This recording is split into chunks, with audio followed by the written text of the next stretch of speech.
Пасля афіцыйных мерапрыемстваў у межах 5-га пасяджэння камісіі ў галіне адукацыі беларуска-кітайскага міжурадавага камітэта па супрацоўніцтве яго ўдзельнікі наведалі мемарыяльны комплекс «Брэсцкая крэпасць-герой». Госці з Китая заўсёды ставяцца з павагай да подзвіга салдата Вялікай Айчыннай вайны і не прамінаюць магчымасці наведаць гэтае святое месца.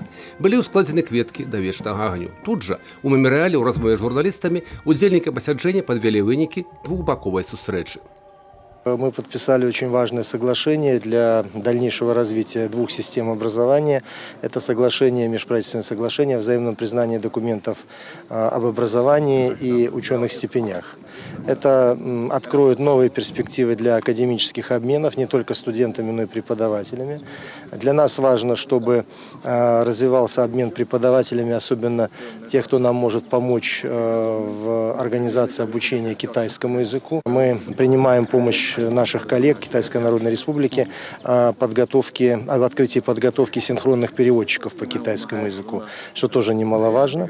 И мы очень признательны, я признателен своим коллеге за то, что они откликнулись и создадут условия.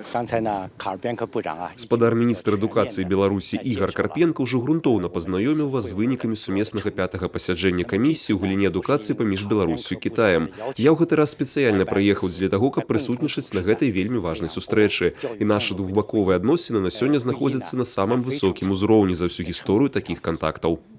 Што тычыцца развіцця кантактаў на мясцовым узроўні, то тут таксама ёсць вельмі важныя рашэнні аб далейшым супрацоўніцтве. В Брестском государственном университете имени Пушкина подписано соглашение об открытии института Конфуция, у которого будет много задач, в том числе задачи изучения китайского языка, знакомства с китайской культурой.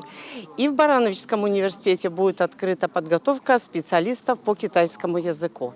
Акрамя гэтага падпісана пагадненне аб узаемным аздараўленні дзяцей. Юрый Печур, Александр Севіцкі, тэлерадыёкампанія «Брэст».